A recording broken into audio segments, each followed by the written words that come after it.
Hey there. Today we're going to be covering true sales and really understanding how to get to the true needs of your clients and the people you're working with.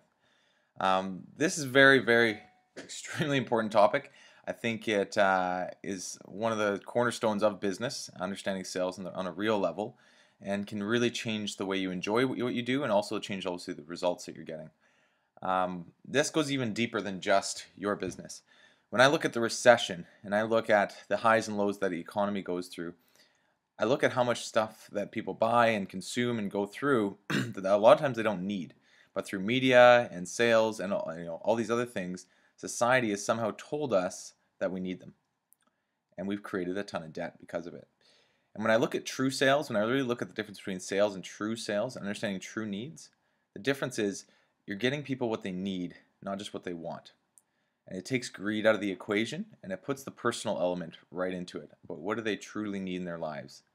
And when you really look at what they truly need, it's very interesting the way you can offer as well as the way that you can understand their true story as well. So that's what we're going to go through today.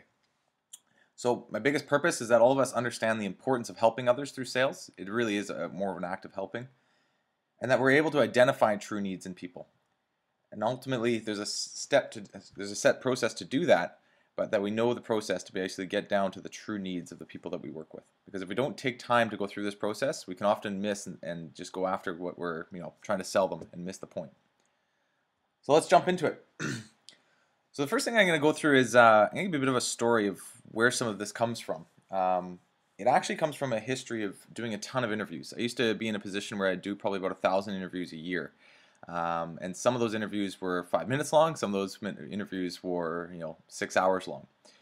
And what it started to come down to is I started to realize the unbelievable linkage between interviewing someone and selling somebody something. And ultimately, and a lot of times, interviewing, part of it is sales.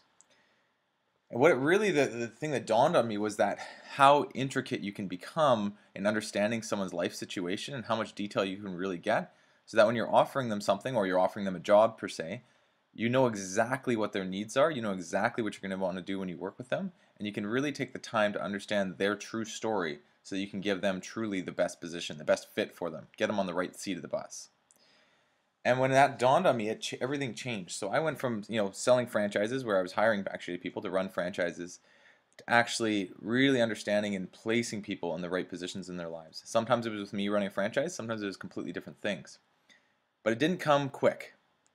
I was usually interviewing people for a couple hours before I really felt like I truly understood them, and I was really making sure that I offered them the right product or the right franchise or the right deal for them. So to give you a real personal story of the shift of even when that happened, I spent probably 2 years doing standard interviews, selling people on excitement, getting them into a franchise. Some would succeed, some would fail, very standard common things in franchises. I suddenly dawned on me one day that I was selling people based on excitement and what they want, and not what they truly need. But yet I had a ton of information about their strengths, their weaknesses, their personal stories, and kind of how they interact with the real world and how they will be as a business owner. And I actually turned the tables. I actually put my notes down. I said, would you like to hear what I've got so far? And I would just simply go through their strengths, their weaknesses, where they need assistance, and how I can actually help them with that. And their eyes opened up like I've never seen before.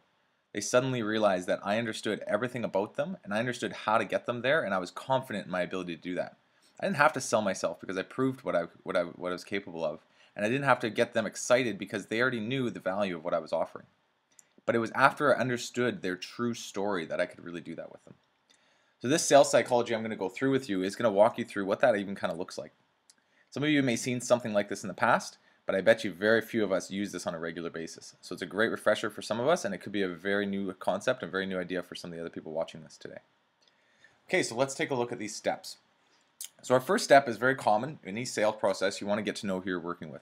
So this can be surface level, but ultimately you want to understand who they are, the details of their company or the details about them, so you can really understand the type of person or the type of company that you're actually going to be interacting with. A lot of people see this as just being the rapport part. It can go deeper than that, and it can just become more of a common ground where you can kind of just talk about sports, talk about life, but you can also just talk about truly who they are. This next step is what I'm going to talk about for the most of today, and is ultimately where I find most of us miss, is step 2, their specific story. And I'm going to come back to this to really get deep in this, but just basically for you to understand now, once you've got to know them, I want you to understand who they truly are and what their true story is behind their need. So if their need is to get a new TV because they are excited that they can watch sports on a bigger screen, is that truly their true need? If their need is to lose weight because they feel like people look at them funny and they want to feel healthy, is that truly their true need? Or is there something deeper than that? I've heard stories before, somebody was trying to lose weight and I looked at why they were doing it, and they said, yeah, because I feel gross and I'd like to feel healthy and I'd like to get back to my life. But by the time I'd asked them about half an hour of questions, I actually understood that was just the surface need. The real need was that he felt fat with his wife and their sex life was actually affected by it. So every night he would go to sleep with a conscientious feeling, is my wife not sleeping with me because I'm fat? That was a true need. I got down to the specific story of understanding that person, and their weight had nothing to do with just feeling a little uncomfortable during the day. It actually had to do with a very specific time in their day and a very specific thing that goes through their mind that really impacted them. And once you unlock that and you can understand that, you can truly help that person to get them to where they want to be, and you can actually motivate them properly as well. That gives you an idea of how deep you can go with specific stories. Now here's the next thing, and we're going through this, I actually want you to reflect on times that you've been sold to and see how this felt. So after someone has understood your true story, if you've had this happen to you, and I'm sure some of you have had at least some salespeople come and understand your true story, how does it feel after when they acknowledge it? It feels pretty nice. When somebody really understands you and they say, you know what I'm hearing you say is this, and you're like, exactly. You've already agreed to buy with them subconsciously because you've already agreed that you know what I need. So by acknowledging with your client, it really helps to make sure all that time you put into understanding them is acknowledged properly and that they know and you guys are on the same page. Here's the next thing I have a little bit of fun with. Once you've got that down and you've got that trust, you now have the ground to create a bit of a vision. So when you're selling somebody, you always want to create their vision that they see themselves in. Okay, imagine 2 years from now, you've lost 100 pounds. You and your wife can't keep your hands off of each other, and basically you're completely confident and you have a process not only to have lost that weight, but to keep it off. I'm going to be working with you every single week to get you there, and I'm going to work with you every single week to keep you there. I'm going to motivate you, I'm going to help you lose weight, and I've got a set process to make sure you lose weight, 5 to 10 pounds every month or whatever it would be to get you down to where you want to be. I created a vision for where they're going to be, and I implanted myself.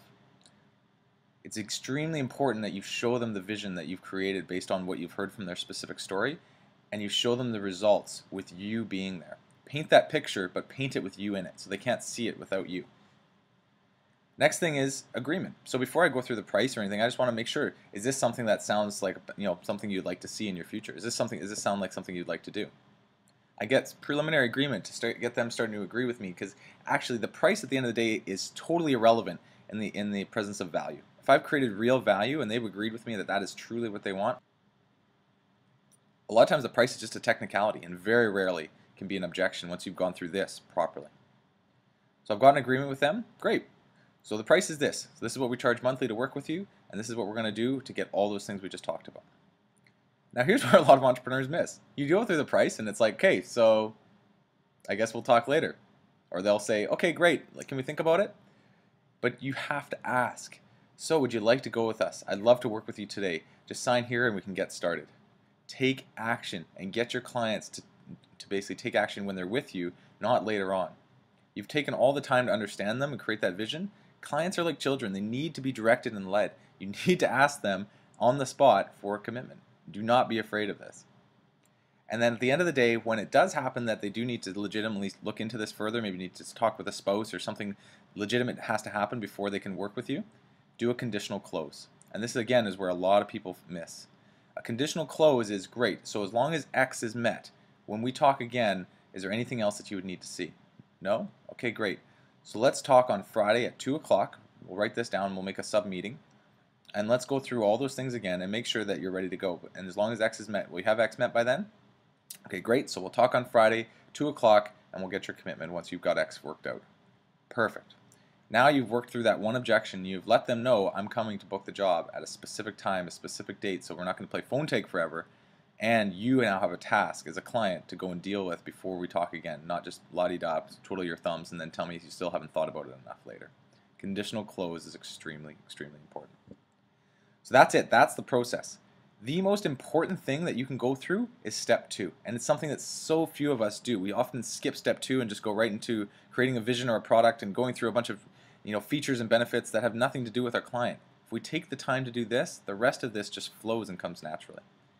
So what I'd like you to actually do as an exercise leaving this video is I'd like you to find a friend or someone around you or a business colleague to do something pretty cool that takes you a little bit out of the game of what you normally sell and gets you realizing just how much you can actually sell anything as long as you have true passion to understand their true why behind things. I want you to partner with someone, and I want you to actually find out what's something that they bought or are thinking of buying that's pretty important to them in their life. Once you've got that down with them, what I want you to do is I want you to actually go through almost an interview style process where you're asking them who, what, when, where, why, and you're peeling the onion back to get down to the true story, when you get down to the true day or the week that need became a reality for them, that true need, and see what you come up with. It could take 10 minutes, it could even take half an hour, where all you're doing is discussing with them why is that something that they truly want to buy. Get down to the very basics and down to the very clear story, the specific story in their life when that became a need, and see what happens. Once you've done that, it's going to become very clear how to do the rest. But if you don't take enough time on this, a lot of this is going to feel a little knee-jerky, and that person's going to feel awkward as well. So once you've got it, acknowledge with them and see what they say. See how close you came to what their true need is, and see how close even you two feel just working together on something like that. So that's it. So that's the basics of sales psychology. These are the steps that you would want to go through. Other than that, I look forward to seeing you at our next Best Mindset session.